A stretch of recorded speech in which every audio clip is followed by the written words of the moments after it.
Функциялар. Функциялар жөнүндө биз негизги тестке даярдык курстарыбызда маалымат бергенбиз. Бул жакта биздин жырыты предметтик тестке даярдык курсубуз. Ошондуктан кичине башталгыч эмес, бир аз татаалыраак деңгээлден иштелет бул жакта видеодогу сабактар, тесттер. Функциялардын аныкталуу облусу жана диапазону деген бар. Бул жөнүндө силерде жалпы түшүнүк бар болуш керек. Берилген аныктаманы, эрежени силер дептериңерге жазып алгыла. Функциянын аныкталуу облусунун мааниси үчүн диапазон маанисин эмнеси болсун да, силер бул эрежени дептериңерге жазгыла. Анан мен мисалды иштеп туруп мунун чыгарылыш жолун көрсөтөмүн. Негизи функция деген бул эмне? Реалдуу сандардын иреттелген жуптарынын жыйындысы дейт. Функция көбүнчө кириш жана чыгарылган маанилердин топтомдорунун ортосундагы байланыш катары сүрөттөлөт. Баардык киргизген маанилердин жыйындысы функциянын аныкталуу облусу же диапазону, ал эми домени, ал эми чыгуучу маанилердин жыйындысы диапазон же мааниси деп аталат экен. Функциянын ар бир аныкталуу облусунун мааниси үчүн диапазон мааниси болуш керек. Аныкталуу облусунун бир маанисине бирден ашык диапазондун мааниси дал келбейт. Ушул экинчи дагы абдан маанилүү эреже. Муну биз кийинки видеолордо бир маселе иштегенде түз сызык, вертикалдык түз сызык тести деген жерде ушул көп колдонулат. Төмөндө берилген функциянын доменин жана диапазонун аныктагыла дептер. Биринчи маселени мен иштеп берейин. Бул жерде мисалы эгерде x'тин ордуна -2ден баштаптыр. Мисалы бул жери 1 болсун, 2 болсун, 3 болсун, 4, 5, -1, -2, -3. Y'ге 1, 2, 3, 4, 5. Бул жер -1, -2, -3, -4 болсун. Анда бизге берилген чекиттерди аныктап чыгалы. X барабар 1 болгондо y барабар 3 экен. X менен 1 болгондо y менен 3 деген бир чекитибиз бар. Экинчиси x 4 болгондо y 5 деген чекит бар экен. X 4 болгондо y 5 деген чекит бар. X -2 болгондо y -1 деген бир чекитибиз бар экен. Андан башка x 3 болгондо y 5 деген кайра эле чекит бар экен. Демек мунун графигин чийсек, болжолдуу түрдө балким мындай барат дагы, анан мындай түз кетет экен. Ушундай бир график бар экен.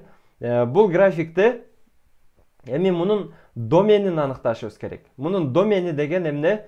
Мунун аныкталуу облусу. Бул кайсы жерден баштап аныкталып атат? Биз мына функциянын, мисалы бул f от x деген бир функция. Бул функциянын бизге эмнеси бар? Бизге графиги бар. Биз муну кайсыл жерден баштап аныкталып атканын билебизби? Ооба, мунун аныкталуу облусу -2ден башталууда. Анткени -2ден башка жакта билбейбиз кандай аныкталып атканын. Анан кайсыга чейин x боюнча, мисалы мына x боюнча 4кө чейин. X боюнча 4кө чейинки учурда билебиз. Демек бул функциянын домени экен. Домени же болбосо аныкталуу облусу.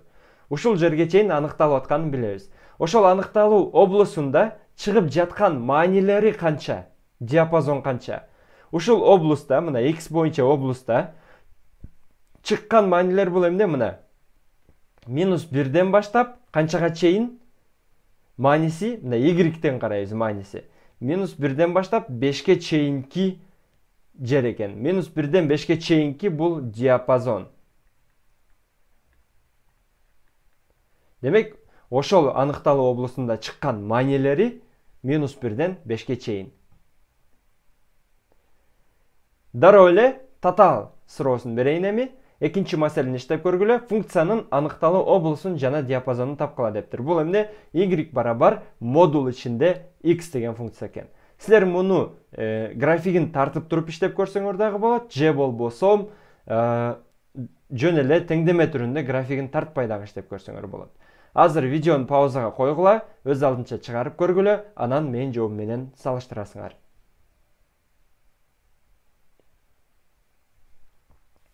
Мен иштеп баштайын. Бул функциянын аныкталуу облусун жана диапазонун табалы. Мисалы, дароо эле ордуна коюп иштеп көрсөк болот. Кантип иштеп көрөлү? Мисалы, y барабар, мисалы x канча болгондо, x ордуна 1 келсе, y барабар 1 болот. Мисалы x ордуна 5 келсе, модулдан 5 чыгат. X ордуна 0 келсе, модулдан 0 чыгат. X ордуна минус 3 келсе, модулдан 3 чыгат. X ордуна минус 5 келсе, модулдан 5 чыгат. Ошондуктан бул жерде эмне экен? X ордуна кайсы сан келсе, мисалы x ордуна 0 келсе 0 чыгат. 1 келсе y'ден дагы 1 чыгат. Ушинтип мындайынан бир график чыгат экен. Анткени эмне? 1 болгондо бул жакта 1. X ордуна мисалы 7 койсоңор, y'дин мааниси дагы 7 чыгат. 0 койсок 0 чыгат. Бирок x ордуна минус 1 койсок дагы y'дин ордуна 1 чыга берет. Анткени минус 1 x болсо модулдан дайыма оң сан чыгат. Минус 3 болсо плюс 3 чыгат. Ошондуктан бул график мындайынан кетет. Эми мен идеалдуу сыздымбы, сыза албай калдымбы?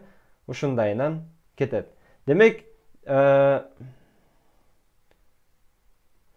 минус 3 болгондо плюс 3кө барат. Демек, бул үстүгө карай.